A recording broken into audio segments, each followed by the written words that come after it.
Welcome, everybody. We're back at the Industrial Insights podcast. We have Nick Biondolillo of Cameo Consulting with us today. And Nick is a supply chain ninja, would be the way I might categorize it. So, Nick, thanks for being here today. I appreciate you spending your Friday morning with me and opening up all the problems people are having and how we can help them with it. So, thank you for being here. Thank you for having me on. Excited to share a little bit about myself and any way I could help. Yeah. So, you're in Chicago and then fresh out of Booth, or maybe not fresh out of, but that was a good experience for you. I would imagine going, spending the 19 to 22 era in school, perhaps. Yeah, believe it or not, it was great. It was hard though. I was still working at the time. So COVID hit. I had a full-time job. I was trying to go to school as well, and had a toddler. Have two now, but my oldest was. I'll never forget this. My wife came to me and said, as starting orientation, "Hey, I'm pregnant." You got two orientations. I did. Exactly. Everything all at once, right? So yeah, it was great. Still in a fantasy football league with some of those guys, but it was tough, man. They make you work for it. They do, and Booth has a reputation for rigor. So I wonder if that's true. It sounds like it is, perhaps. Definitely a lot more analytical than I thought it would be. Yeah, yeah, definitely. You know what they say, B's get degrees in business school, but I poured my effort into it, and it was worthwhile. A's work for C's. I love all those ones. Those are so Yeah. good. So when we think about like a supply chain, it's such a huge topic, right? Like there's a million different themes in supply chain. There's a million different specialties. And then came to where you are today. You have had a variety of experiences between GE, CHEP, CH Robinson, even Avril and Marsal, which I'm familiar with. And can you run us through a little bit of where you would consider it to have begun? Would you Yeah. count the hospital experience as a supply chain related? Not really. That was an internship way back when. I think really it was the first major one was GE. I was a co-op or kind of elongated internship in the industrial park where they're making appliances. And Okay. especially kind of the second rotation there, the mentor I had went on bereavement. And so I was pretty Okay. much responsible for the production of the dishwashers for 3 or 4 months as a 20-year-old kid. Wow. What made it even more interesting too is they were revamping the plant to be more lean and Six Sigma oriented. So my assembly line was going away. And so everyone who kind of had a clue or had seniority would bid off of the jobs that were on this line, right? So it's Okay. kind of like a flux of new employees, breaking down machinery, anything that you could imagine. So I was responsible for that daily production number. When you say going wet, what's that mean? Like they were going to demolish it in 3 or 4 Okay. months time. So they were Okay. building the new one, right? And yeah, so everyone was trying to, like, they didn't want to be the odd. It was musical chairs for the laborers, right? So it's like union jobs. They've set union jobs. So if you had seniority or a lot of bid points, you could bid on a different job, right? And so no one kind of wanted to be the last laborer standing on the Titanic without a new job to get, right? Yeah. So you can imagine people didn't really want to be on that line working it, right? And if they did, they were just kind of like clueless, right? So it kind of taught me that I prefer the math and the quant side of things. It's a good perspective to get from the inside to help clarify like where your talents might be best used. Right. And just like what gives you like stress or like how you want your career to be shaped, right? So I quickly realized, and I was still in school, right? So I was like, you know what? I think I liked moving around, but I'm like, I think a desk job would be better for me. It was pretty stressful being responsible for, again, the daily production of all the dishwashers coming out of there. So that was interesting. I went to University of Florida for my undergrad, though, industrial and systems engineering. It was when Tim Tebow was there. So you're a big fan, I imagine. Huge, huge. Someone recently asked me who my favorite athlete was, and I said him, and I was ridiculed in the room, but I stand behind that. He's a big ray of sunshine doing good in the world. How can you not like him? That and like athletic prowess, at least at UF, was unmatched, right? Like he was a 3-time Heisman finalist, 2-time national champion. You can't knock that, like that's good. Like maybe it wasn't as typical as people, or his throwing motion wasn't, what's the word I'm looking for? Like as mechanical as they'd hoped, but he got it done. Anyway, I had a lot of fun there, probably too much fun. was looking for roles around like supply chain consulting and was a little bit like striking out, but ultimately landed a nice job at a company called Shep. If you haven't heard of them, they sell pallets, right? So the next time you're in Costco, you're going to see a whole Blue bunch. ones, right? Yes, the blue pallets. Yeah, they're big rivalry, the blue versus the red. At least when I was there, there's a black one that was plastic that was kind of like the upstart. And I've talked with their head of real estate, and then they have a big footprint in Southern California. I've seen some of their buildings. One of theirs they're is on the everywhere. market now, so I'm a little familiar. They're everywhere. You'd be surprised. They do all the repairs of the pallets all over the United States. Excuse me. Yeah. And yeah, so it was kind of sold as like, oh, you're going to be this quantitative planning role, yada, yada, yada. Being as naive as I was like, oh, that sounds perfect. And logistics coordinator was the official title, and I was just kind of booking loads and learning freight and doing the grunt work. But it was good because I learned a lot about communication, and there, people were reactive in that role, and I try to take like a proactive approach and be like, oh, if you haven't returned pallets in a few days, you probably got some, starting. So, built dashboards and even did some like optimization that I learned in school where it's like, hey, where's the best place to return these pallets to? So I kind of had like the solver in Excel, and I'm kind of geeking out now, but I kind of built like this whole little optimization model in like, where should I return my pallets this week? Right. And that helped gain me some notoriety or recognition within there, and quickly ascended to transportation analyst, where I was responsible for doing kind of the line haul bidding Okay. freight and working with vendors and negotiating and all that, right? So not necessarily industrial engineering work, but again, just like kind of opened my door to all the freight side of things. I met my now wife there, probably a tangent, but I like to say I was like the only one at work who didn't talk to her, and I think that's kind of helped me out. Very male dominated culture in supply chain. Yes. And she actually got a job at Kraft Heinz. So we moved up to Chicago. I was kind of already toying around the idea of pursuing an MBA, and what better place for freight than Chicago, right? So I'm like, you're more important than any pallet was, is what I like to say. And moved up here with her without a job, and quickly landed a role at C.H. Robinson as a supply chain engineer. I love my time there. It really was great because I went back to doing what I studied in school, right? Where it's like, hey, what's the best way to route a truck? Can you convert a bunch of LTL shipments to truckload? And then working in the pre-sales and with existing customers on network design, which is, how I saw some of your posts and how we linked up. And so I was kind of like I was fortunate enough to be the one guy who had like the Llama Soft license, and eventually Nice. more people got more. So yeah, that's a throwback, but that was a modeling tool in the 15, 16, 17 for supply chain design, and really dove headfirst into that tool and tried being a subject matter expert in that, right? So built my career in Robinson really around, hey, having a knack for techie things and would try to code things here and there. Yeah, working with their routing software and helping build a new one, and then doing supply chain design with like 75% of my time. Uh, And what a great place to do it too, like with a powerhouse. I know, and what's wonderful is they had so many customers coming to them asking questions, and the GMs or the brokers who were good at their job knew that, hey, I don't just have to sell freight, I could sell a bunch of other things, right? I can answer any questions. So I was cranking out models left and right. Like it was great. I really learned that tool, really got to meet so many customers. They had a quick and dirty way too that they had developed where they called it NA Lite for Network Analysis Lite. Shout Yes. out Ryan Bischoff. But they even had like a little map that would update in Excel, and you could turn on and off locations. Like did a whole bunch of those. It was great. Loved my time there. I couldn't speak highly of the team. But I remember the first time opening the tool up and being like, okay, there is now a 900 more variables that I'm not familiar with that could be part of this model. And being like, yes, okay, let me take a moment and just like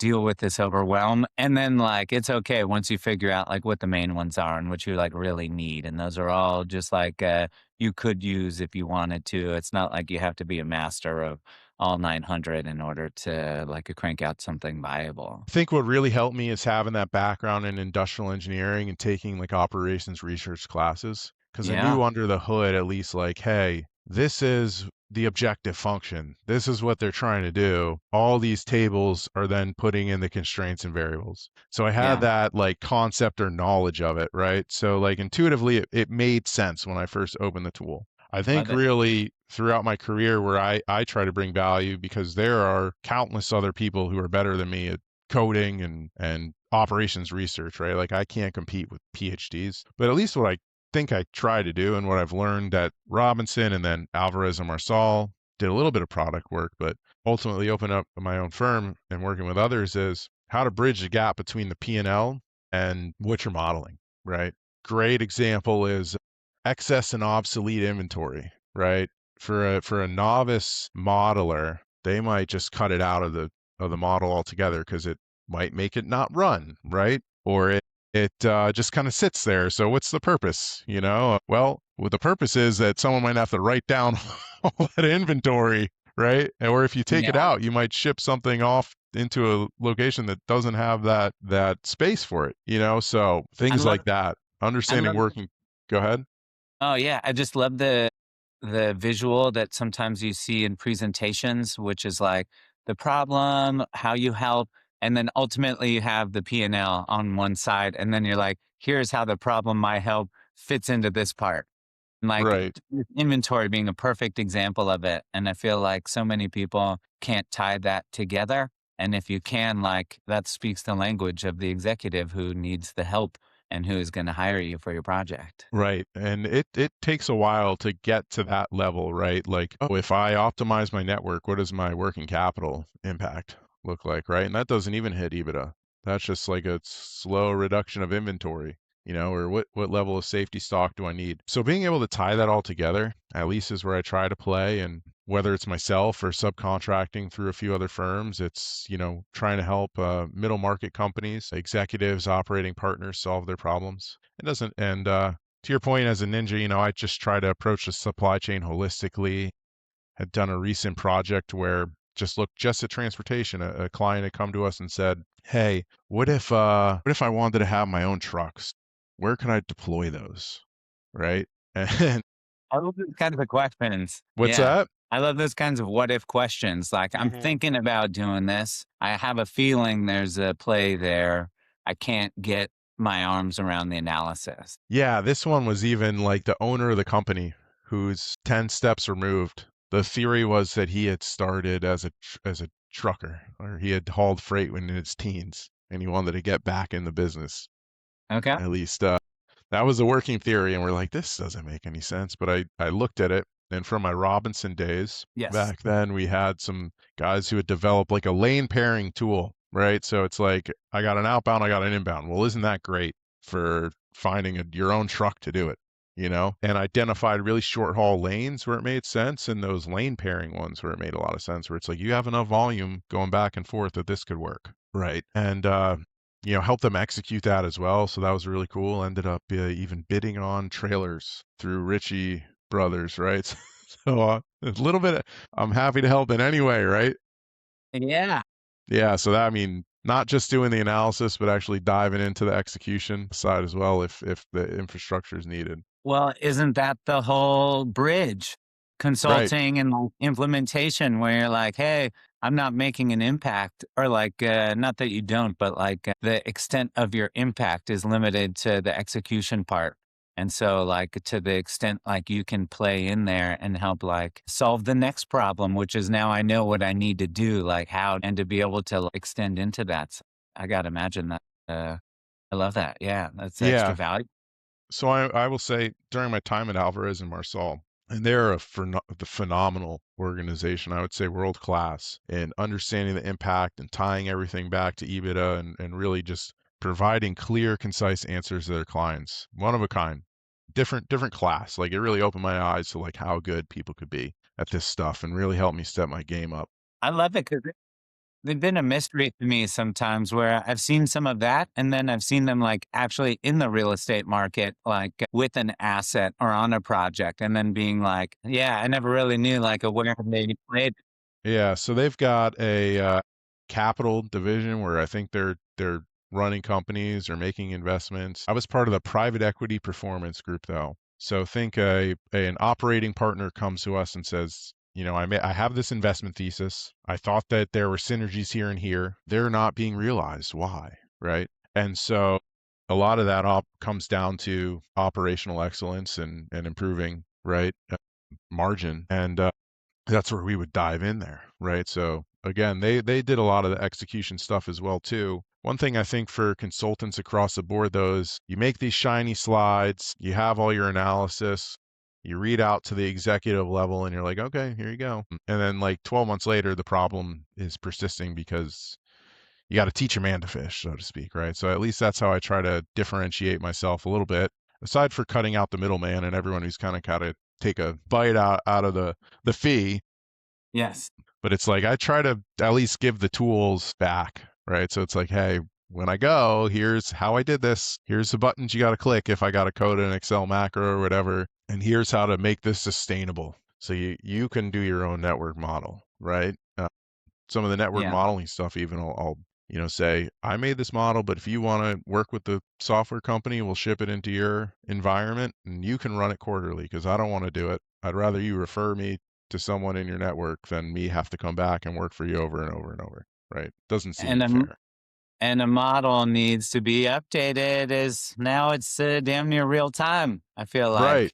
Right. Yeah, I think that is especially with AI, right? Being able to pull in information and people who have a decent idea on how to code can now like do a lot of that ETL work or set up a data warehouse, right? And be able to do that plumbing that didn't exist. Like it existed, but it required teams of people 5 years ago. Now it's like you could probably hire one person and get it done in 3 weeks. It's crazy. Yeah, I can only imagine this how the last week, the last month, the last year of technology innovation will impact you as you think of like how you can better help people and like help people build things and like help people make improvements. It's wild. I gotta imagine you're pretty excited or get a lot of energy out of seeing like a lot of these models come out. There was a beer I used to drink where I think it was called I'm So Excited, I'm So Scared. And that's kind of how I feel about AI, right? Because soon it's just going to be like, oh, we're just going to do it. Yes. Or at least that's my dystopian tinfoil hat version.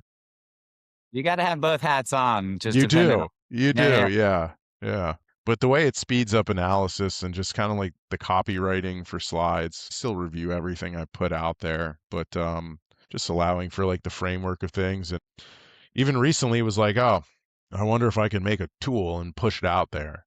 So a little shameless plug. If you go to Cameo Consulting.streamlit.app, I've got a LinkedIn post if you want to navigate through LinkedIn and find it that way. We did a center of gravity where I had developed some script over time that helped do it. I'm like, I wonder how quickly I could just put this online. And with the help of one other guy, because I'm currently working on an engagement now, I didn't have too much time. And he's a developer, so he's seen it. I mean, he had it up in a day or two. And like we spent a week testing it, and it's very, very lean and mean, and it's not anything crazy, right? It's almost more for marketing, what have you. But I mean, if Yeah. you're an e-com player and you're trying to figure out where to put a warehouse, this'll tell you, right? Like you load up all your customer demand and where they're located, and it'll give you the center of gravity, right? And I think 2 or 3 years ago, people were charging 10 to 30 grand for this, right? Yeah. Yeah, and now A it's like, well, weeks if at and least you months. wanna know the first 3, it's there for you for free. Yeah. I feel the same way. I had to do something very similar recently, and then it was like how far you can get just off like a first pass or first couple of passes. Like it should elevate everybody's game. I feel like, and this is going off on a little crazy tangent. There's a book called, like, Thinking Fast and Slow by Daniel Kahneman. Yep. Everyone's probably heard of it, and I think only 7% of people who have actually finished it. I'm one of the 93%. I think I got about halfway through. Yes. But in the beginning parts, he talks about achieving flow.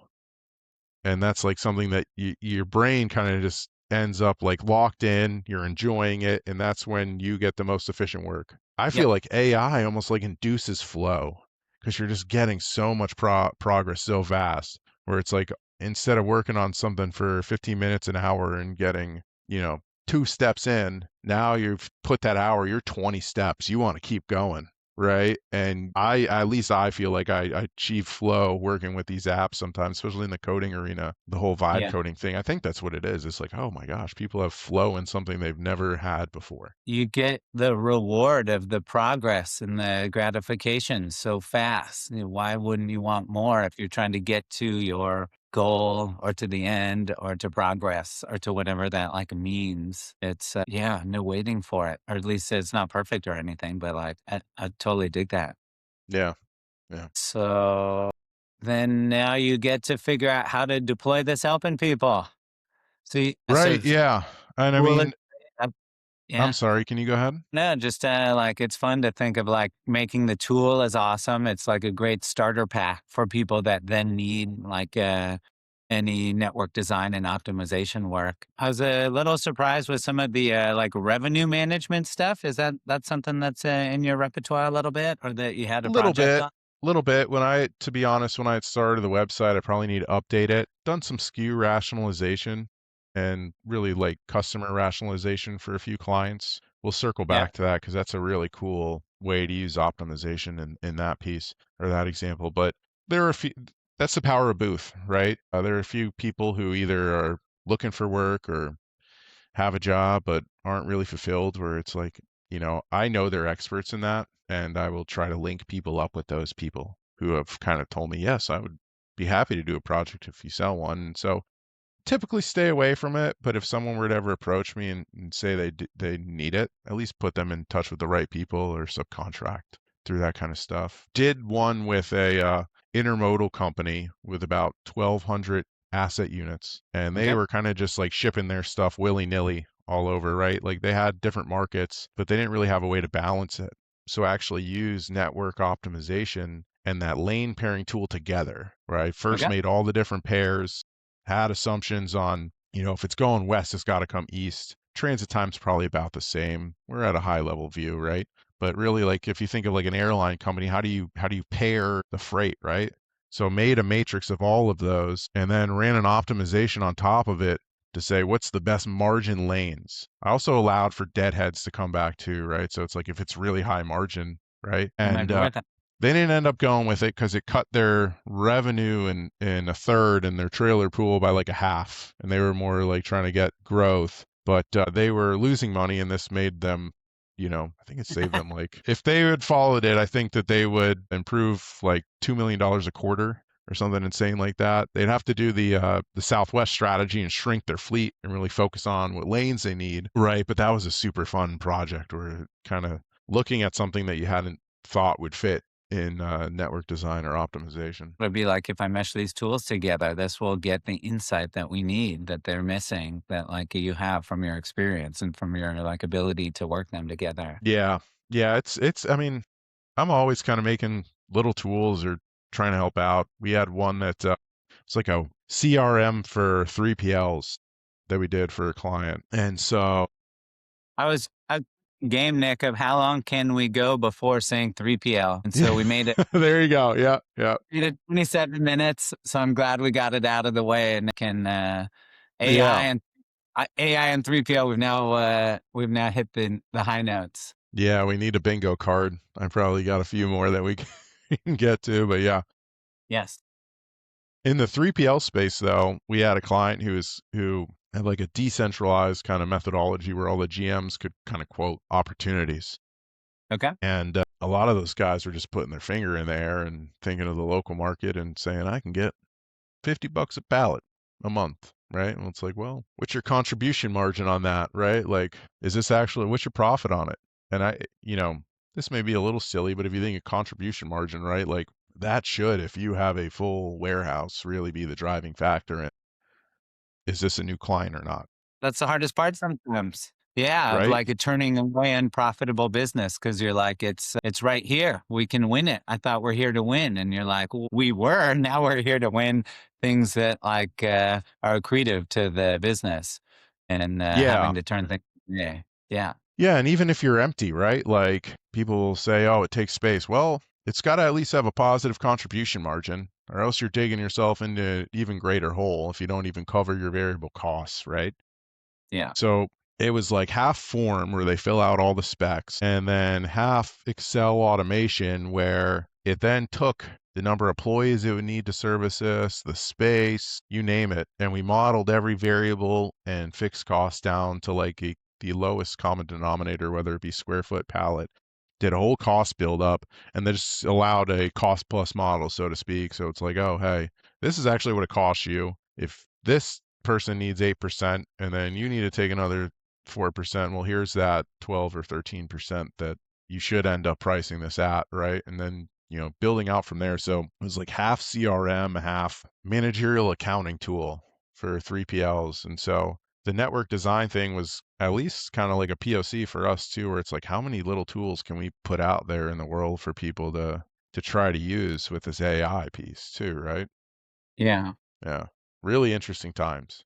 I love that one because that's the tool going back to pricing and margin and like a contribution that you could totally see how that like flows through the organization, how they can keep building with it, and then like change their mindset, like to then start thinking like this Excel sheet, right? To like change Hmm. how they operate and like how they train new people. Like, I love that. That's such a great way of like, this is the value. Yeah, here's the profitability of every customer, right?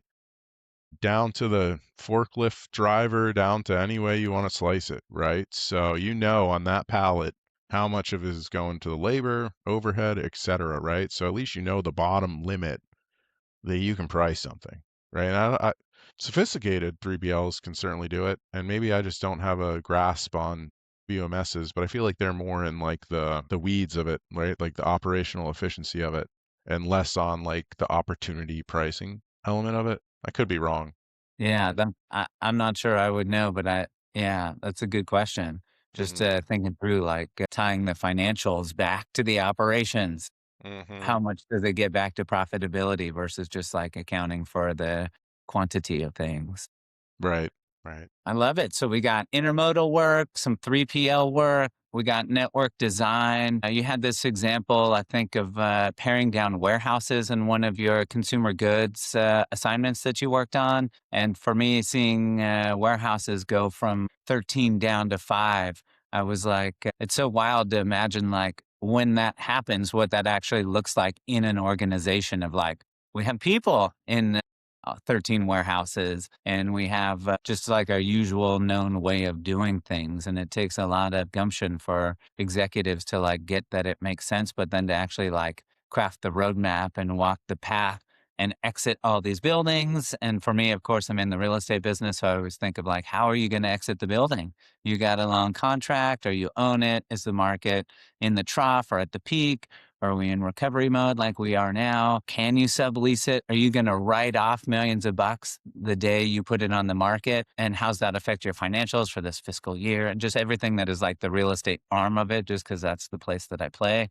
So that's an interesting one that I'd be curious to see how that all shakes out someday. Yeah, that example, thankfully, was, I mean, not thankfully, it hurts anytime you rationalize your network. That was more like contracted 3PL locations, right? So Okay. hopefully no one really lost their job over it. But I've worked on stuff where it's like, to your point, yeah, we got to get down to 3 warehouses. How many do you have now? 12. Okay, well, do you have an exit clause in any of your leases? No. Okay, what about a relet option? No. Oh, is it accelerated? Yes. Well, it's like, oh, well, you're going to have to pay. We hadn't thought of that. So that all comes back to anytime I do a consolidation or rationalization, you have to make a pro forma for the next 12 months and say, okay, yeah, your EBITDA long term is it's gonna be great. But over the next 12 months, your cash flow is not gonna be looking that good, or you're gonna have to take a 2, 3, $4 million hit, right? So, and then you have to think about service level as well. That's the big trade-off too, especially if you're shipping parcel. Oh, I want to close my East Coast warehouse. Okay, well, you're going to be shipping everything from Reno, Nevada to New York now. So your customers better expect a 6-day transit or 5-day transit instead of two, right? So there's a lot of intangibles, right? And the incremental cost if they're on the hook for the freight, right? And if that's already a dicey relationship, now you got to pay $1,000 more a shipment every time you want to order, right? So there's a lot of intangibles that when you put it in the P&L, You really gotta that's gotta be an outsized number, because there's some stuff that, you can't quantify that will definitely weigh on that, right? So is a $500,000 or $1,000,000 hit worth going through that? And as we kinda started talking about, my favorite thing, the excess and obsolete inventory that's probably sitting in there. You don't wanna ship it. You could kick that can down the road if you want, but that's another write-off element, right? Like, why would you ship obsolete inventory? You could, to avoid the only reason you would do it is to avoid writing it off. You just need to have a warehouse sale. Yeah, have everybody show up Saturdays at 2 p.m. and see what they're interested in paying 50% for. Right. Right, exactly. Or Yeah. the food companies, at least, hopefully, they give it to, like, a food pantry or something. Yeah. It's funny when you think of closing down one and having like your service levels change, that so much of that is also based on customer expectations and like using shipping as an example of like you want it today, you want it next hour, all the way to the opposite, which is like, I'm willing to wait for a day or two or three or five. I don't want to pay for faster or like it's not something I actually need. I'm not going to take faster just because it's available. So it has been funny to see like consumer sentiment change and then add that into the rationalization or into like your analysis of how long is that consumer sentiment change good for versus like the impact of the decision that you're making and how long that's good for.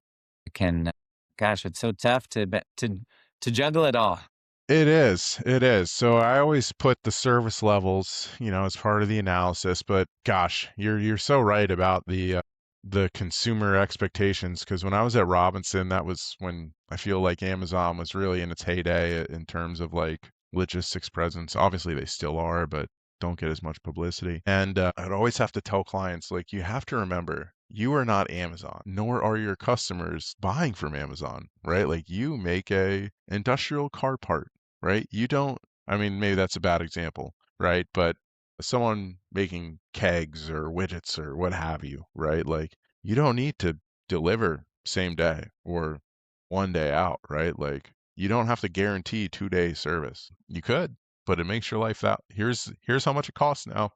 And they're like, oh my gosh. It's like there's always a trade-off. It's good to know that's happening out there. That doesn't mean you have to be doing it. It's like a parenting lesson right there. Mm, Yeah. it really is, right? That you have for people wondering, can Nick help me? I'm not sure. You have this assessment. Is that how that works for getting people to be more familiar with Nick and Nick more familiar with people's issues to figure out like, is there a fit? Is there a project? Is there an impact that can be made? How's that work? Yeah, great question. I would say any consulting firm that you reach out to, unless you are very, very specific in your needs, they typically will come in and do an assessment of some sort, myself included, right? First and foremost, it's to get the size of the prize, understand what you're working with, right? And not get tripped up on something down the road later, right? You don't want to jump into, and I'll use procurement as an example, you don't want to jump into a procurement event and not know what the savings are going to be, if any, right? So typically there isn't that assessment phase where you do benchmarking, quantitative, qualitative understanding of the business, right? So we start with that. Some folks know exactly what they want and, roll with the punches if something changes thereafter. But yes, I would say, and that's not any firm, I would say if you do reach out to a firm and they don't offer an assessment, it may seem like you're getting a deal that's too good to be true. And that's likely the case, right? Because someone who doesn't want to understand the baseline of your business is a red flag, at least in my view. Yeah, it's funny to balance like the need to for data on one hand versus like going there and meeting the people and seeing the operation and like getting a whole like a well-rounded insight into what's really going on. Yeah. Yeah. Anytime someone wants to do a warehouse assessment without doing the warehouse tour, it's like stop that conversation right there. Yeah. Some things you gotta look and feel and touch and understand a little bit better. It's the best being there and just like that. That's the true understanding, no doubt. Or maybe not true, but just like it's a perspective that's powerful. Yeah. And sometimes it's little things. This sounds silly, but way back in school, I had like a senior design project with an aerospace company, and they were getting a lot of um, effects on their chips that they were making. I think it went into like a airline panel or something like that. And they had no idea why or how. And so we went there and looked at it. And essentially, they were transporting them in boxes or trays, and they were just like rattling around. And we found a company that cut little styrofoam things out in baking trays. Okay. And we're like, I mean, that is something that is so simple, right? Here, test this out with one. Here's a baking tray with the baking sheets, and we cut the foam for them. Defects went down to like they have it less than 1%. And we're like, here you go. Right? So you would have never, ever, ever thought of that unless you're there touring the facility, right? And it's such a low tech um, way to solve a problem. Again, as much as I love analysis and technology, sometimes just being there, seeing things, that's how you dive in and solve the problems. Yeah. And you have some fractional executive experience. Speaking of solving problems, is that something that's still a part of the business with Blue Current? Is that, or not so much? Yeah, not so much. That's more me helping out kind of the local community. If there's like a small, medium-sized business who needs someone to step in on like a somewhat part-time, Yeah. that's kind of how I try to help out at least. And I don't want to say I do free work. Every so often, if someone knows me, I try to help out and like assess the situation or code a little thing, help my son's school for a little bit. But yeah, Advice, mentorship. Yeah. yeah, that's kind of what makes the world go around. It takes a village, and it's not just with the kids. Yes. Oh, dude, I love saying that. Say that in your next team meeting. Yeah. Yeah, no, always.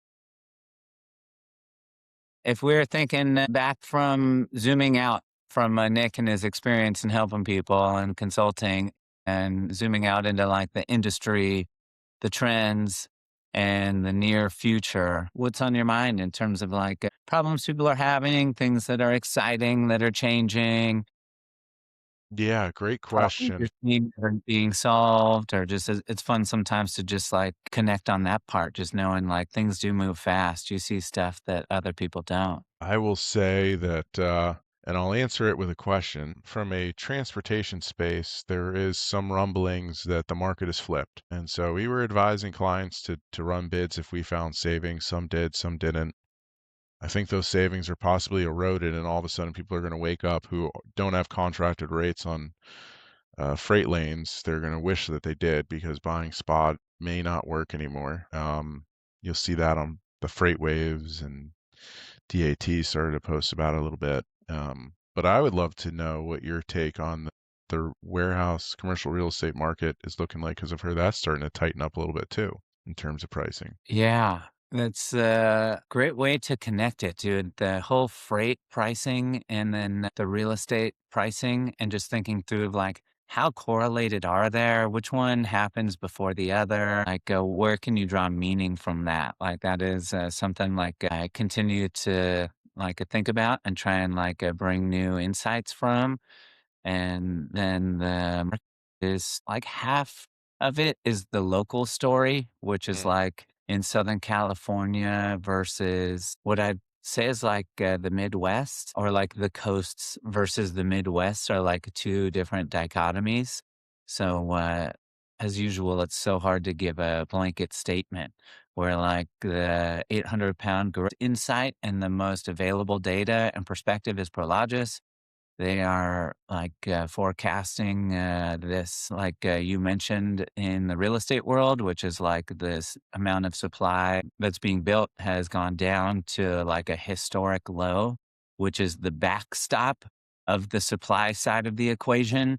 And so, with demand like trickling and the trickle getting a bigger, it won't take too long before you've worked through the last of the available inventory. But before builders can build the next like a generation of inventory. So they are foreshadowing that tightening and like a rate recovery. So it's so funny to hold that in one of your brain cells and then look out the window in your local market and realize like things are still pretty soft. and like they are Mhm. forecasting like 12 months from now or 18 months from now. And it used to be 6 months. Now it's 12. And like the amount of work that needs to be done just on like a deal by deal basis for it to get to uh, that place seems hard to imagine, but so did COVID. And COVID, from a sense of like, what did that do to the market and how fast did the market turn upside down, to use your analogy, from there being multiple buildings for one tenant to there being multiple tenants for one building. And then to watch the behavior of everyone in the market literally flip, where like you were bidding against yourself and you were playing like tactics and had mechanics that were the opposite of what like you knew for the last 20 years to be the truth and the way that things worked. And so that just made me more open minded to like, we may not be able to see that acceleration on the timeline that is being foreshadowed, but we have seen that acceleration in the past. So, what would need to happen for that acceleration to happen on both the supply and the demand side of the equation? That's how I've come to think about it now. And so, how much would demand need to accelerate while supply is diminishing at the same time for that to be like palpable and to be like a near term? And so, how many new demand signals do we need, or how many consecutive ones do we need before that's a reality? That's like what I'm looking at, or like how I tend to think about it now. And there's not enough yet, but Right. it's funny, we're like 2 away. So, it's good to know, like, it's on the horizon, and as brokers, like, your brokerage book of business only is half related to this. So, it's important for clients for sure. So, when you think take your self-interest hat off and focus on what your clients need and how does that affect them, is it's so easy to say, therefore, lock in your contract now, much like you might say with your freight. But is the environment right with that operation? Or did your consultant on the other side of the coast tell you that that's a good move while Justin's telling you like the window's closing? Is is so funny to think about that. And then as part of the diatribe is it takes two to tango. So does the landlord, knowing what we just talked about, would they lock in a new contract with you? And is that good for them?